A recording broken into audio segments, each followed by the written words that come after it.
ఓం నమో వెంకటేశాయ. ఆధ్యాత్మిక విశేషాలకు స్వాగతం. ముందుగా ప్రధాన అంశాలు.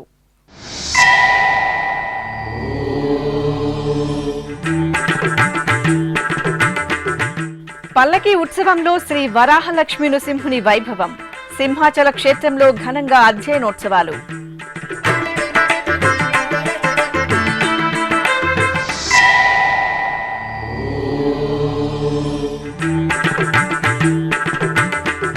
తిరుమల శ్రీవారిని దర్శించుకున్న ఆర్ఎస్ఎస్ చీఫ్ మోహన్ భగవత్జీకి టీటీడీ ఉన్నతాధికారుల సాదర స్వాగతం.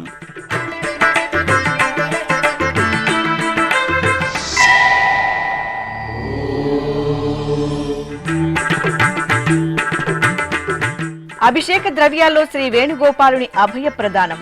అలిపిరి సప్త గోప్రదక్షిణ మందిరంలో ఉత్సవ శోభ.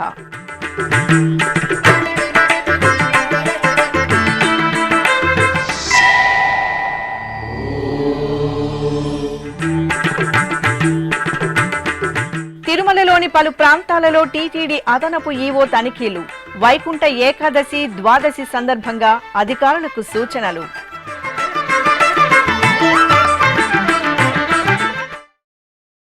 ఆంధ్రప్రదేశ్లో ప్రసిద్ధ పుణ్యక్షేత్రంగా అనుగ్రహిస్తున్న సింహాచలం అప్పన్న సన్నిధి ఉత్సవ కాంతుల్లో దివ్యంగా ప్రకాశిస్తోంది.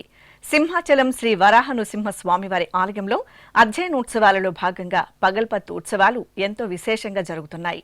ఈ సందర్భంగా ఉభయ దేవేరుల సమేత శ్రీ వరాహ నృసింహుని దివ్యమూర్తులను సర్వాంగ సుందరంగా అలంకరించి పల్లకీపై వేంచేపు చేసి ప్రబంధ నీరాజనం సమర్పించారు.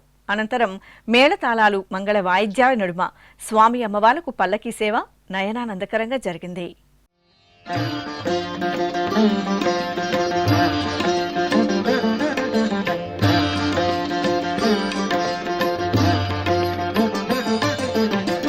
జయ జయ నృసింహ సర్వేశ, జయ జయ నృసింహ సర్వేశ, భయహర వీర ప్రహ్లాద వరద, భయహర వీర ప్రహ్లాద వరద, జయ జయ నృసింహ సర్వేశ.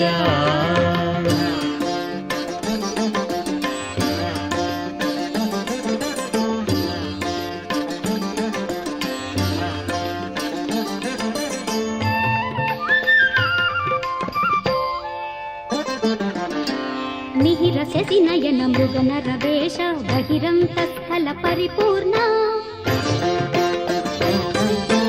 మిహిరశసి నయన మృగనరవేష, బహిరంతస్థల పరిపూర్ణ, అహినాయక సింహాసన రాజిత బహుళ గుణగణ ప్రహ్లాద వరద. వైకుంఠ ఏకాదశి సందర్భంగా తిరుమల శ్రీవారి దర్శనార్థం విచ్చేసే భక్తులకు సమున్నతమైన సౌకర్యాలను కల్పించామని టీటీడీ ఉన్నతాధికారుల పర్యవేక్షణలో నిరంతరం సమీక్షలు, సమావేశాలు నిర్వహిస్తూ సామాన్య భక్తులకు పెద్దపీట వేసేలా నిర్ణయాలు తీసుకుంటున్నామని టీటీడీ చైర్మన్ బిఆర్ నాయుడు వెల్లడించారు. తిరుమలలోని చైర్మన్ క్యాంపు కార్యాలయంలో గురువారం ఎస్వీబీసీతో ప్రత్యేకంగా ఆయన మాట్లాడారు. ఆంధ్రప్రదేశ్ ముఖ్యమంత్రి నారా చంద్రబాబు నాయుడు వైకుంఠ ద్వార దర్శనాలపై ఎప్పటికప్పుడు దిశానిర్దేశం చేస్తున్నారని, టీటీడీ సూచనలకు అనుగుణంగా భక్తులు దర్శనం చేసుకోవాలని చైర్మన్ బిఆర్ నాయుడు కోరారు. రాబోయేటువంటి వైకుంఠ ఏకాదశి ఏదైతే ఉందో ఆ ఏర్పాట్లన్నీ కూడా ఇప్పటికే అన్ని ఏర్పాట్లు పూర్తి చేయడం జరిగింది. అన్ని డిపార్ట్మెంట్ సమన్వయంతో టీటీడీ యొక్క అధికారులు ఎవరైతే ఉన్నారో వాళ్ళు అందరూ కూడా సమన్వయంతో వాళ్ళందరూ కూడా ఇంటర్నల్గా గ్రూప్ డిస్కషన్ పెట్టుకొని ప్రతి ఒక్క డిపార్ట్మెంట్ని ఎలా తీసుకొని ముందుకెళ్ళాలి, భక్తులకి అసౌకర్యం కలగకుండా ఏ విధమైనటువంటి ఏర్పాట్లు చేయాలనేటువంటిది 2 రోజులకు ఒకసారి ఈవో గారు, అడిషనల్ ఈవో గారు, జేఈఓ గారు, ఎస్పీ, సివి అండ్ ఎస్ఓ వీళ్ళందరూ కూడా అధికారులందరూ కూడా కూర్చొని ఏర్పాట్లు చేస్తున్నారు. కాబట్టి భక్తులకు ఒకటే విన్నపం ఏంటంటే డిసెంబర్ 30, 31, జనవరి 1 ఈ 3 రోజులకు గాను మనం ఆన్లైన్లో టోకన్ ఇవ్వటం జరిగింది. ఎవరైతే టోకన్లు పొందారో ఆ భక్తులకు మాత్రమే దర్శనం ఉంటుంది. మిగిలిన భక్తులకి దర్శనం ఉండదని కరాఖండిగా మేము మొట్టమొదటి నుంచి చెప్తా ఉన్నాం. ఎవరైనా తెలియకుండా వస్తే వాళ్ళని తిరుమలకు అనుమతిస్తాము. మరి వాళ్ళకి దర్శనం అయితే దొరకదు. కాబట్టి భక్తులందరూ కూడా అప్పీల్ ఏంటంటే దయచేసి వచ్చి టోకన్ లేకపోతే ఇబ్బంది పడతారు, ఆ ఇబ్బంది పడకూడదనే ఉద్దేశంతో మేము ఇన్నిసార్లు మేము భక్తులందరికీ అప్పీల్ చేస్తున్నాను. కాబట్టి దయచేసి ప్రతి ఒక్కరు కూడా కోఆపరేట్ చేయాలి. మరి 2వ తారీఖు నుంచి యథాతథం ఎవరైనా రావచ్చు, లైన్లో నిలబడి దర్శనం చేసుకొని పోవచ్చు, ఎలాంటి ఇబ్బంది లేదు. జనవరి 8 వరకు వైకుంఠ ద్వారాలు తెరిచి ఉంటాయి. 30వ తారీఖు వచ్చినా, 31 వచ్చినా, 1 వచ్చినా, మిగిలిన రోజుల్లో వచ్చినా కానీ అది వైకుంఠ ద్వార దర్శనం ఉంటుంది. కాబట్టి భక్తులందరూ కూడా అవకాశాన్ని సద్వినియోగం చేసుకోవాలని చెప్పి మీ ద్వారా అందరినీ కోరటం జరిగింది. అదేవిధంగా మనకు తిరుమలలో అకామిడేషన్ కూడా చాలా తక్కువ ఉంటుంది.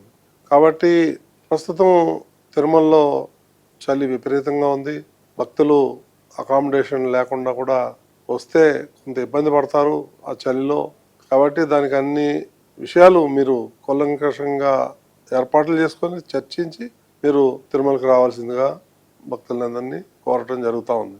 అదేవిధంగా ఈ లడ్డు కౌంటర్లు అయితే ఉంది, లేకపోతే భోజన వసతి, ఇవన్నీ కూడా బ్రహ్మాండంగా వచ్చిన ఎంతమంది వచ్చినా కానీ వాళ్ళందరికీ కూడా ఫ్రీగా ఇవ్వటానికి భోజనాలు అవన్నీ కూడా సిద్ధం చేస్తున్నాం. కావాల్సిన లడ్డూలు కూడా ఇస్తాం. వాటికి కూడా కావాల్సినటువంటి ఏర్పాట్లన్నీ కూడా చేయటం జరుగుతూ ఉంది. కాబట్టి భక్తులందరూ కూడా అప్పీల్ ఏంటంటే మొదట 3 రోజులు మాత్రం టోకన్లు ఉంటేనే రండి, టోకన్ లేకుండా వస్తే ఇబ్బంది పడతారనే ఉద్దేశంతో మేము పలుమార్లు మీకు సూచనలు చేయటం జరుగుతుంది. గతంలో చూసుకుంటే మొదటి 3 రోజులే కొంచెం రద్దీ ఉంటుంది, ఆ తర్వాత మామూలుగానే ఉంటుంది రద్దీ. సో ఎంతమంది వచ్చినా లైన్లో నిలబడి వాళ్ళకి కావాల్సిన అన్ని ఏర్పాట్లు చేస్తాం. సో వాళ్ళకి దర్శనం ఎంత త్వరగా అయితే అంత తొందరగా చేస్తాం. విఐపీలు తగ్గిస్తున్నాం, సామాన్య భక్తులకు పెద్దపీట వేస్తున్నాం.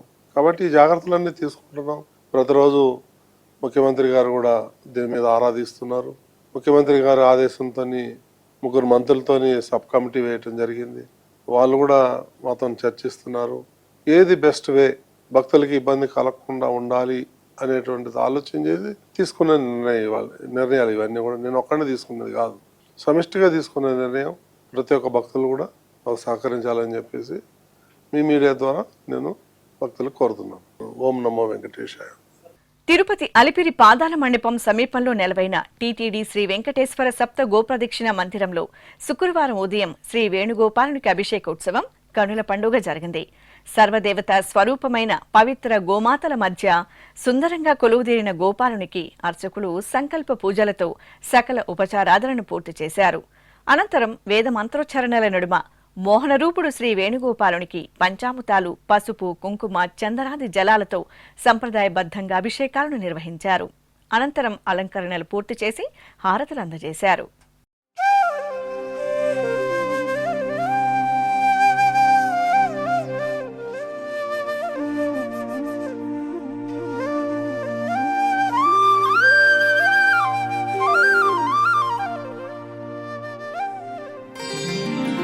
గోవింద ముకుంద కృష్ణ గోపీనాథ నరహరి,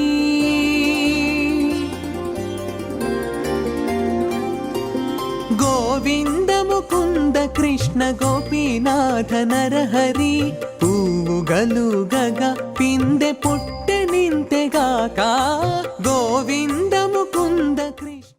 తిరుమల శ్రీ వెంకటేశ్వర స్వామి వారిని శుక్రవారం ఉదయం నైవేద్య విరామ సమయంలో ఆర్ఎస్ఎస్ చీఫ్ మోహన్ భగవత్జీ దర్శించుకున్నారు. వైకుంఠం 1 ద్వారా ఆలయం వద్దకు చేరుకున్న ఆర్ఎస్ఎస్ చీఫ్ కు TTD chairman BR Naidu, EO Anil Kumar Singhal, అదనపు ఈవో వెంకయ్య చౌదరి సాదరంగా స్వాగతం పలికారు. అనంతరం ధ్వజస్తంభానికి మొక్కుకొని తిరుమల శ్రీవారిని మోహన్ భగవత్జీ దర్శించుకున్నారు. దర్శనానంతరం రంగనాయక మండపంలో పండితులు వేదాశీర్వచనం పలుకుగా టీటీడీ చైర్మన్, ఈవోలు శ్రీవారి ప్రసాదాలను అందజేశారు.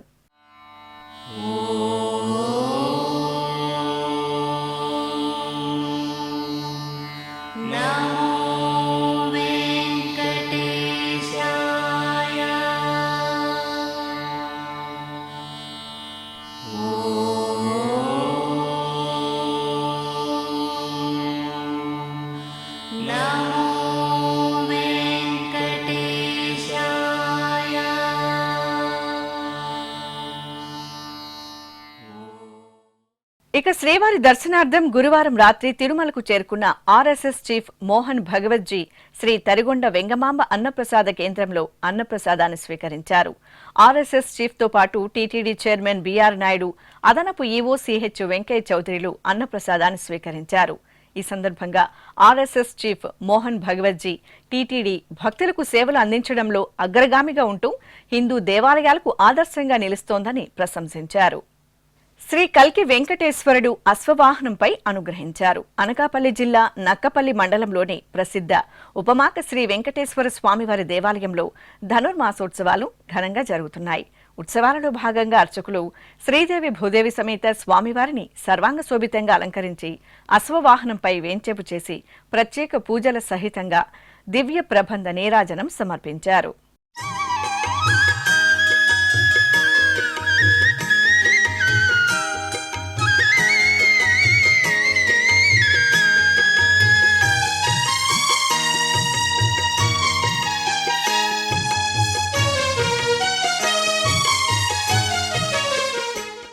తిరుమలలోని పలు ప్రాంతాలలో వసతి సముదాయాలను గురువారం టీటీడీ అదనపు ఈవో సిహెచ్ వెంకయ్య చౌదరి పరిశీలించారు. డిసెంబర్ 30, 31, జనవరి 1వ తేదీలలో వైకుంఠ ఏకాదశి, ద్వాదశి ఆంగ్ల నూతన సంవత్సరాన్ని సందర్భంగా పలు ప్రాంతాలను పరిశీలించి అధికారులతో వివిధ అంశాలపై చర్చించారు. కర్ణాటక సత్రాలలో గదులను పరిశీలించి అక్కడ భక్తులకు అందుతున్న సౌకర్యాలను పర్యవేక్షించారు. వివిధ అంశాలపై అధికారులకు దిశానిర్దేశం చేశారు. అనంతరం శ్రీకృష్ణ సదన్, నారాయణగిరి అతిథి గృహం, తిరుమలలోని రహదారులను పరిశీలించారు. తిరుమల శ్రీ వెంకటేశ్వర స్వామి వారిని శుక్రవారం ఉదయం తమిళనాడు గవర్నర్ ఆర్ఎన్ రవి దర్శించుకున్నారు. కుటుంబ సమేతంగా ఆలయం వద్దకు చేరుకున్న వీరికి అధికారులు సాదరంగా స్వాగతం పలికి దర్శన ఏర్పాట్లు చేశారు. దర్శనానంతరం రంగనాయక మండపంలో పండితులు వేదాశీర్వచనం పలుకుగా టీటీడీ అదనపు ఈవో సిహెచ్ వెంకయ్య చౌదరి, ఆలయ డిప్యూటీ ఈవో లోకనాథంలో స్వామివారి ప్రసాదాలను అందజేశారు.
అలాగే ఆంధ్రప్రదేశ్ డీజీపీ హరీష్ కుమార్ గుప్తా శుక్రవారం ఉదయం స్వామివారి నైవేద్య విరామ సమయంలో తిరుమలేశిని దర్శించుకున్నారు. ఆలయం వద్దకు చేరుకున్న వీరికి అధికారులు సాదరంగా స్వాగతం పలికి దర్శన ఏర్పాట్లు చేశారు. డీజీపీ హరీష్ కుమార్ గుప్తా ధ్వజస్తంభానికి మొక్కుకొని శ్రీ వెంకటేశ్వర స్వామివారిని దర్శించుకున్నారు. దర్శనానంతరం రంగనాయక మండపంలో పండితులు వేదాశీర్వచనం పలుకుగా ఆలయ అధికారులు శ్రీవారి ప్రసాదాలను అందజేశారు. డీజీపీ వెంట టీటీడీ సివిఎండ్ఎస్ఓ కేవీ మురళీకృష్ణ ఉన్నారు.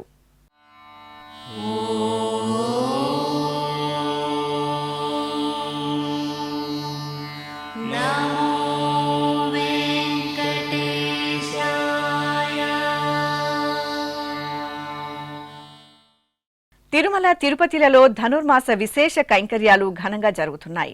డిసెంబర్ 16వ తేదీ నుండి జనవరి 14వ తేదీ వరకు తిరుమల తిరుపతి దేవస్థానం ఆళ్వార్ దివ్య ప్రబంధ ప్రాజెక్టు ఆధ్వర్యంలో పలు కార్యక్రమాలను నిర్వహిస్తున్నారు. ఇక ధనుర్మాసం సందర్భంగా ఆలయ ప్రాంగణంలో తిరుప్పావై ప్రవచన కార్యక్రమం మధురంగా కొనసాగుతోంది. ప్రముఖ పండితులు ఆచార్య కె రాజగోపాలన్ గోదాదేవి రచించిన తిరుప్పావై పాసుర సారాంశాన్ని రమణీయంగా వివరించారు. కృష్ణ పరమాత్మతో అనుబంధం కలిగినటువంటి విధముగా జరిపించేటటువంటి వ్రతం ఈ వ్రతం. గోదాదేవి ప్రార్థించినటువంటి ఆ కృష్ణ లీలలని ఒక్కొక్క పాశురంలో ఇలా చెబుతారు. ఈనాటి పాశురంలో కత్తు కరవై కణంగళ్ పలకరందు,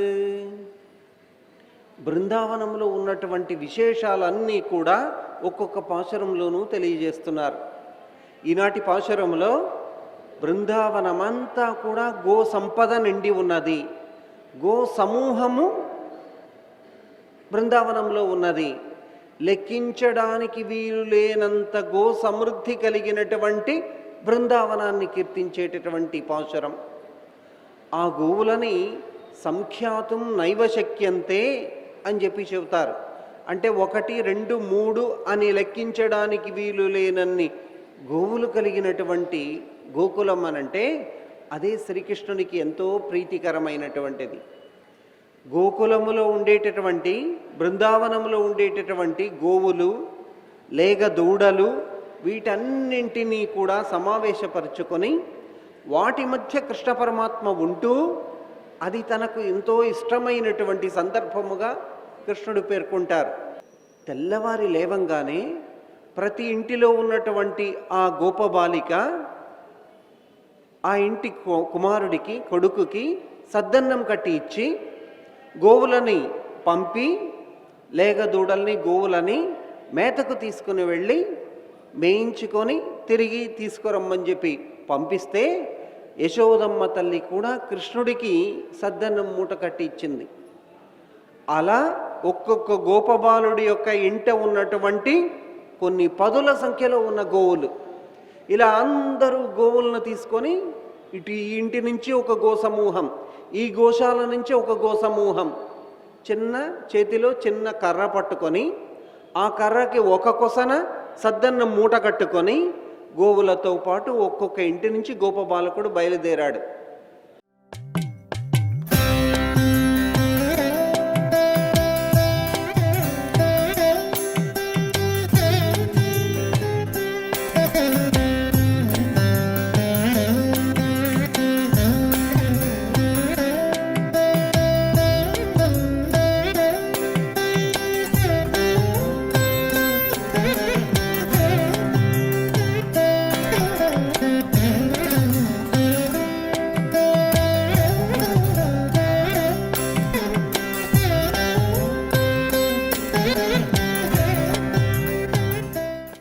ఇప్పుడొక చిన్న విరామం. వేగవంతమైన నేటి ఆధునిక కాలానికి తగ్గట్టుగా అంతర్జాలంలో తొలిసారిగా తిరుమల శ్రీవారి అనుగ్రహంతో మీ వీణుల విందుకై ఆధ్యాత్మిక ఆనందానికై వస్తున్న శ్రీవారి మరో శ్రవణ భక్తి తరంగం ఎస్విబిసి ఆన్లైన్ రేడియో. వినరో భాగ్యము, వినరో భాగ్యము విష్ణు కథ. వినండి, విని తరించండి. కేవలం మీ అరచేతిలో నిరంతరం ఉండే మీ మొబైల్ ఫోన్లో ఎస్విబిసి ఆన్లైన్ రేడియో ప్రసారాలు ప్రపంచ వ్యాప్తంగా మీరు ఎక్కడున్నా సరే మీ రోజువారీ పనులు చేస్తూనే శ్రవణానందంగా వింటూ సాగిపోండి, ఆధ్యాత్మిక ఆనందాన్ని పొందండి. 24 గంటలు ఆన్లైన్లో మీకు తోడుగా ఎస్విబిసి ఆన్లైన్ రేడియో. మరి ఇంకెందుకు ఆలస్యం? వెంటనే మీ మొబైల్లో ఎస్విబిసి యాప్ డౌన్లోడ్ చేసుకోండి. ఎస్విబిసి ఆన్లైన్ రేడియోను ఆలకించండి, ఆస్వాదించండి, తిరుమల శ్రీవారి అనుగ్రహాన్ని పొందండి. ఓం నమో వెంకటేశాయ. ఆధ్యాత్మిక విశేషాలకు తిరిగి స్వాగతం. వైష్ణవ క్షేత్రాలు పవిత్ర ధనుర్మాస శోభతో దివ్య వైభవ కాంతులను వెదజల్లుతున్నాయి. ఇలవైకుంఠం తిరుమల క్షేత్రం శ్రీ వెంకటేశ్వర స్వామివారి ఆలయంలో తెల్లవారుజామునే ఆండాల్ విరచిత తిరుపావై పాసుర పఠనం దివ్యంగా కొనసాగుతోంది. టీటీడీ ఆధ్వర్యంలో తిరుమల నాదనీరాజనం వేదికపై ధనుర్మాసం నెల రోజులు తిరుపావై ప్రవచన కార్యక్రమాన్ని నిర్వహిస్తున్నారు. ఇందులో భాగంగా తిరుపతిలోని జాతీయ సంస్కృత విశ్వవిద్యాలయం సహాయ ఆచార్యులు డాక్టర్ పిటిజి రంగరామానుజ ఆచార్యులు ఆండాల్ తల్లి రచించిన పాసురాల విశిష్టతను గమనీయంగా వివరించారు. கத்து கரவை கணங்கள் பலகரந்து செத்தார் திரளறிய சென்று செருச்செய்யும் குத்தமொன்றில்லாத கோவலர்தம் பொற்கொடியே புத்தரவுல்கள் புனமையிலே போதராய் சுத்தத்துத்தோழுமாரெல்லாரும் வந்து நின் முத்தம் புகிந்து முகில் வண்ணன் பேர் பாட சித்தாதே பேசாதே செல்வ பெண்டாட்டி நீ எத்து குரங்கும் பொருள் ஏலோரும் பாவாய் ఆండాల్ దివ్య తిరువడిగలే శరణం. అద్భుతమైనటువంటి పాసురం ఈనాటి పాసురం. ఈనాడు లేపబోయేటటువంటి గోపిక కూడా అత్యంత విలక్షణమైనటువంటిది. ఇంతకుముందు గోపికలందరూ కూడా శ్రీకృష్ణుని కోసం వ్రతం చేసిన వాళ్ళు. మరి ఈనాటి గోపిక శ్రీకృష్ణుడు వ్రతం చేసి ఈమెను పొందాలనుకున్నాడట. అదే ఈనాటి గోపిక గొప్పతనం. మనం భగవంతుడి వెంట పరిగెత్తడం కాదు, భగవంతుడు మన వెనకాల వచ్చేలా చేసుకోగలగాలి. అలా చేసుకున్న వాళ్ళు ఎవరు? వాళ్ళు ప్రపన్నులు, భక్తులు కాదు. భక్తుల కన్నా ఇంకా 4 స్థానాలు ఇంకా ముందున్నాయి. భక్తుడు, ఆర్తుడు, దృప్తుడు, ప్రపన్నుడు, ఏకాంతి, పరమైకాంతి. ఇంతమంది ఉన్నారు. భక్తి తర్వాత ఇంకా ఎన్ని స్టెప్స్ ఉన్నాయి ముందు ముందు. భక్తి అనుకుంటున్నాం మనం. భక్తి చాలా చిన్నది. భక్తి కన్నా ప్రపన్నత్వం గొప్పది. అటువంటి ప్రపన్న కులానికి నిజమైనటువంటి యశోభూషణులైనటువంటి శ్రీమన్నమ్మాళ్ళు వార్లని ఈ పాసురం ద్వారా మనం స్మరించుకుంటాం ఇవాళ. ఏమిటి నాటి గొప్పతనం అంటే చెప్తున్నారు. కత్తు దూడలను ఈనినటువంటి కరవై పశువులుట. అంటే దూడలను ఈనేటటువంటి వయస్సులో ఉన్న పశువులంటే యవ్వనంలో ఉన్నటువంటి పశువులు అంటున్నారు. కణంగల్ ఎన్ని తెలియదు, అనంతం, అనేక సమూహాలు చెప్పుకుంటున్నాం మనం. ఆనాడు శ్రీకృష్ణ పరమాత్మ అనంతకోటి బ్రహ్మాండ నాయకుడు భగవంతుడు. ఆయన ఈ భూమి మీద వచ్చి అవతరిస్తే ఆయన సమస్తమైన సంపద వచ్చి ఈ రేపల్లలో ఆవులు దూడలుగా వచ్చి కూర్చున్నాయి. ఈ తిరుమల క్షేత్రంలో ఉన్నటువంటి పర్వతాలు, గుట్టలు, కొండలు, రాళ్ళు, చెట్లు, చేమలు ఇవన్నీ కూడా ఇక్కడ ఉండేటటువంటి జంతువులు, పక్షులు మొదలైనవన్నీ కూడా మహర్షులు, ఋషులు, యోగులు, అనంతకోటి దేవతలు అందరూ వచ్చి ఇక్కడ వచ్చి కూర్చున్నారు. ఎందుకని? ఆయన వచ్చి ఇక్కడ నుంచున్నాడు కాబట్టి. అట్లా ఆనాడు శ్రీకృష్ణుడు రేపల్లలో అవతరిస్తే ఆ రేపల్లె మొత్తం సంపదతో నిండిపోయిందట. ఏమిటి సంపద? ఒకనాటి సంపద అంటే మనకి ఈనాటి సంపద అంటే బీరువాల్లో ఉంటుంది అనుకుంటున్నాం. కాదు, సంపద అంటే ఆవులు, దూడలు, ఇవే సంపద ఒకనాడు వాళ్ళకి. ఇంతకంటే ఆ యాదవ కుల శ్రేష్ఠులకి ఇంతకంటే గొప్పదైన సంపద అక్కర్లా. మిగతావన్నీ వాళ్ళకి తుచ్చం. ఆవులు, దూడలు, గేదెలు ఇవే వాళ్ళ సంపద అంతే. చిత్తూరు నగరం సంతపేటలో కొలువైన శ్రీ కరుమారి అమ్మవారి ఆలయంలో అమ్మవారికి విశేష అభిషేకాలను నిర్వహించారు. పుష్యమాసాన్ని పురస్కరించుకొని తొలుత ఆలయ ప్రాంగణంలో కొలువైన శ్రీ వినాయక స్వామివారికి పూజలు జరిపారు. తరువాత అమ్మవారికి, గణనాథునికి ఏకకాలంలో పలు రకాల ఫలరసాలు, పసుపు, కుంకుమ, చందనాది ద్రవ్యాలతో వేడుకగా అభిషేకం నిర్వహించారు. పుష్పమాలలు, ఆభరణాలతో కరుమారి అమ్మకు అలంకరణలు చేసి చామంతులు, కుంకుమతో దుర్గా అష్టోత్తరాల సహితంగా అర్చనలు జరిపి పంచహారతులు సమర్పించారు.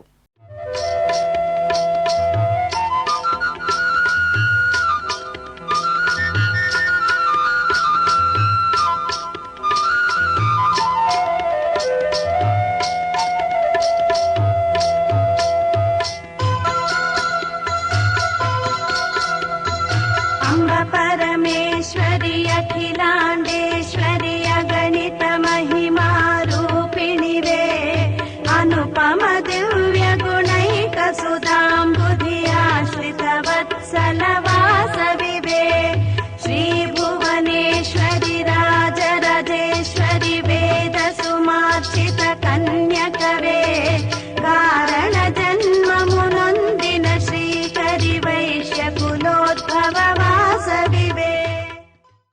ఖమ్మంలో కొలువైన శ్రీ కళ్యాణ వెంకటేశ్వర ఆలయం ఉత్సవ శోభతో కనువిందు చేసింది. ఆలయంలో ఎంతో విశేషంగా జరుగుతున్న ముక్కోటి ఉత్సవాలలో భాగంగా స్వామివారి కళ్యాణాన్ని కనుల పండుగ నిర్వహించారు. ముందుగా అర్చకులు స్వామి అమ్మవార్ల మూలమూర్తులకు, పరివార దేవతలకు ప్రత్యేక పూజాధికారాలను జరిపారు. ఆపై ఉత్సవమూర్తులను సుందరంగా అలంకరించి సంప్రదాయ శోభితంగా కళ్యాణాన్ని నిర్వహించారు. భక్తులు మేళతాళాల నడుమ సాగిన శ్రీ కళ్యాణ వెంకటేశ్వరుడి కళ్యాణాన్ని దర్శించి తరించారు.